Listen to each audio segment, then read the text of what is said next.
കൂട്ടുകാരെ, നമുക്കിന്ന് അരിയും പഴവും വെച്ചിട്ട് നല്ല അടിപൊളി ഒരു പലഹാരം ഉണ്ടാക്കാം. എൻ്റെ കുട്ടിക്കാലത്തൊക്കെ ഇത് ഒരുപാട് കഴിച്ചിട്ടുള്ള ഒരു സംഭവമാണ്. കുട്ടികൾക്കും വലിയ ആളുകൾക്കും ഒന്നുപോലെ ഇഷ്ടമുള്ള ഒരു സാധനമാണ്. അതിനി എങ്ങനെ ഉണ്ടാക്കുക എന്ന് നമുക്ക് കാണാം.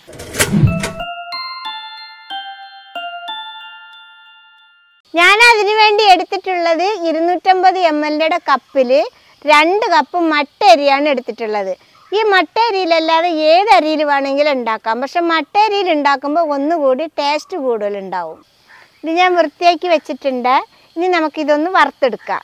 നമ്മുടെ ചട്ടി ചൂടായി കഴിഞ്ഞ് നമുക്കിനി ഇതിൽ അരി ഇട്ട് കൊടുക്കാം. നന്നായിട്ടൊന്ന് ഇളക്കി നമുക്ക് വേഗണത് വരെ മുരിഞ്ഞ് വരുന്നത് വരെ വറുത്തെടുക്കാം കേട്ടോ മക്കളെ. നമ്മുടെ അരി വറുക്കുമ്പോഴേ മീഡിയം ലെവലിൽ തീ വെക്കാവേ. നല്ല തീ വെച്ചാൽ അടി വേഗില്ല, എന്നാൽ അരി കരിയും ചെയ്യും. ചെറിയ തീ വെച്ച് വറുക്കുകയാണെങ്കിൽ അരിയുടെ അടിയൊക്കെ വെന്ത് നല്ല മുരിഞ്ച് നല്ല വീർത്ത് വരും കേട്ടോ. ഇത് കണ്ടില്ലേ മക്കളെ, നമ്മുടെ അരിയൊക്കെ ഒന്ന് പൊന്തി വരാൻ തുടങ്ങിയിട്ടുണ്ട്. എല്ലാതും ഇതേപോലെ പൊള്ളി വരട്ടെ. അങ്ങനെ നമ്മുടെ അരി നന്നായിട്ട് വറന്ന് വന്നിട്ടുണ്ട്. നമുക്കിനി ഇതൊരു പാത്രത്തിലേക്ക് കൊട്ടി കൊടുക്കാം.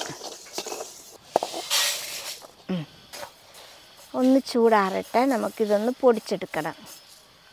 ഇനി നമുക്ക് ഇതിന് വേണ്ടിയിട്ടുള്ള ഒരു ശർക്കര ഉരുക്കിയെടുക്കണം. അതിന് വേണ്ടിയിട്ട് ഞാനൊരു ചട്ടി അടുപ്പത്ത് വെക്കുക. ഞാൻ ഇതിലേക്ക് പൊടിച്ചിട്ട് 250 ml കപ്പിൻ്റെ 1 കപ്പ് ശർക്കരയാണ് ഇട്ട് കൊടുക്കുന്നത്. ഇനി നമുക്കിതിലൊരു 1/4 കപ്പ് വെള്ളം ഒഴിച്ചു കൊടുക്കാം. ഇതിന് നന്നായിട്ടൊന്ന് ഉരുകി വരട്ടിട്ട് അതുവരെ നമുക്ക് കത്തിച്ച് കൊടുക്കാം. നമ്മുടെ ശർക്കര നന്നായിട്ട് അലിഞ്ഞ് തിളച്ച് വരുന്നുണ്ട്.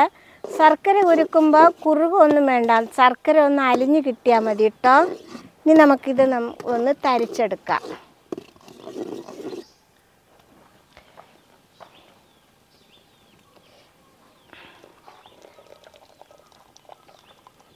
കരട് കണ്ടില്ലേ, മണലൊക്കെ. ആ സമയം കൊണ്ട് നമ്മുടെ വറുത്ത അരിയുടെ ചൂടൊക്കെ നന്നായിട്ട് മാറിയിട്ടുണ്ട്. ഇനി നമുക്കിതൊന്ന് പൊടിച്ചെടുക്കാം. പിന്നെ ഇതൊരു ജാറിലേക്ക് ഇട്ട് കൊടുക്കാം. ചൂടുണ്ട്.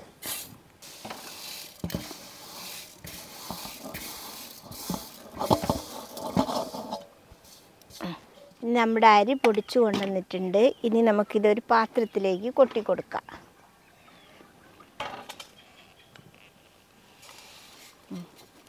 ഇത് വല്ലാതെ പൊടിഞ്ഞു പോകരുത്.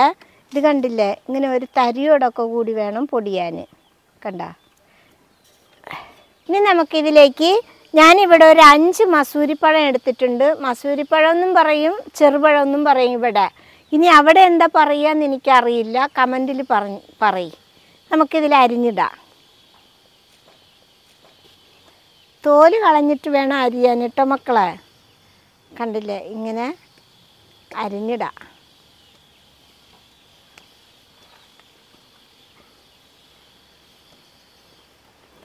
അഞ്ചെണ്ണമ്മ നമുക്ക് ഇതേപോലെ അരിഞ്ഞിട്ട് കൊടുക്കാം. പഴം അരിയുമ്പോൾ ലേശം കട്ടിയിൽ വേണം അരിയാൻ, അല്ലെങ്കിൽ നമ്മൾ ഇളക്കുമ്പോൾ പഴം പൊടിഞ്ഞു പോവും. പഴം പൊടിഞ്ഞു പോകരുത് ഇളക്കുമ്പോൾ കേട്ടോ മക്കളെ.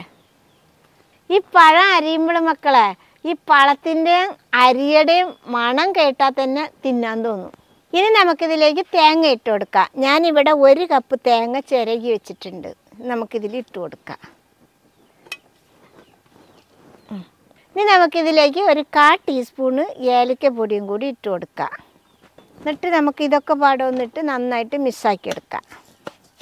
ഇവ ഇളക്കുമ്പോൾ തന്നെ എന്താ മണം വറുത്ത അരിപ്പൊടിയുടെ. ആദ്യം തന്നെ ശർക്കര പാനി ഒഴിക്കാൻ പാടില്ല. അത് എന്തുകൊണ്ടെന്ന് വെച്ചാൽ പഴത്തിൻ്റെ നമ്മളിട്ട തേങ്ങയുടെയൊക്കെ നനവുണ്ടാവുമല്ലോ. അപ്പോൾ നമ്മളിങ്ങനെ ഇളക്കുമ്പോൾ ആ നനവ് പൊടിയിൽ പിടിക്കും. അതിൻ്റെ മുന്നേ ഒഴിക്കുകയാണെങ്കിൽ ശർക്കര പാനി കൂടിയിട്ട് വെള്ളം പോലെ ആവും. അതാവാതിരിക്കാനാണ് ആദ്യം ഇങ്ങനെ എല്ലാം പാടായിട്ട് മിക്സാക്കിയിട്ട് വേണം ലാസ്റ്റ് ശർക്കര പാനി ഒഴിക്കാൻ. ഇനി നമുക്ക് ഇതിൽ കുറേശ്ശെ ശർക്കര പാനി ഒഴിച്ചു കൊടുക്കാം.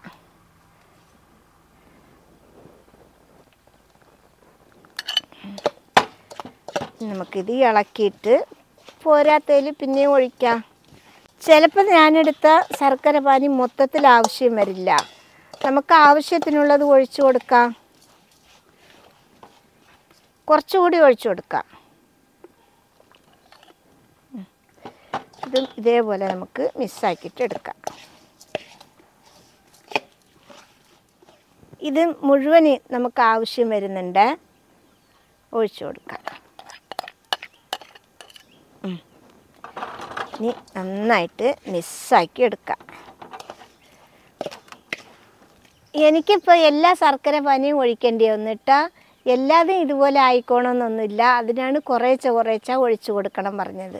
അങ്ങനെ കുട്ടികൾക്ക് വലിയ ആൾക്കാർക്കും ഒന്നുപോലെ ഇഷ്ടപ്പെടുന്ന ഒരു 4 മണി പലഹാരം റെഡി ആയിട്ടുണ്ട്. ഇത് എല്ലാവരും ഉണ്ടാക്കി നോക്കണം, കുട്ടികൾക്കൊക്കെ കൊടുക്കണം. നമുക്കിനി ഒരു പാത്രത്തിലേക്ക് കോരി വെക്കാം.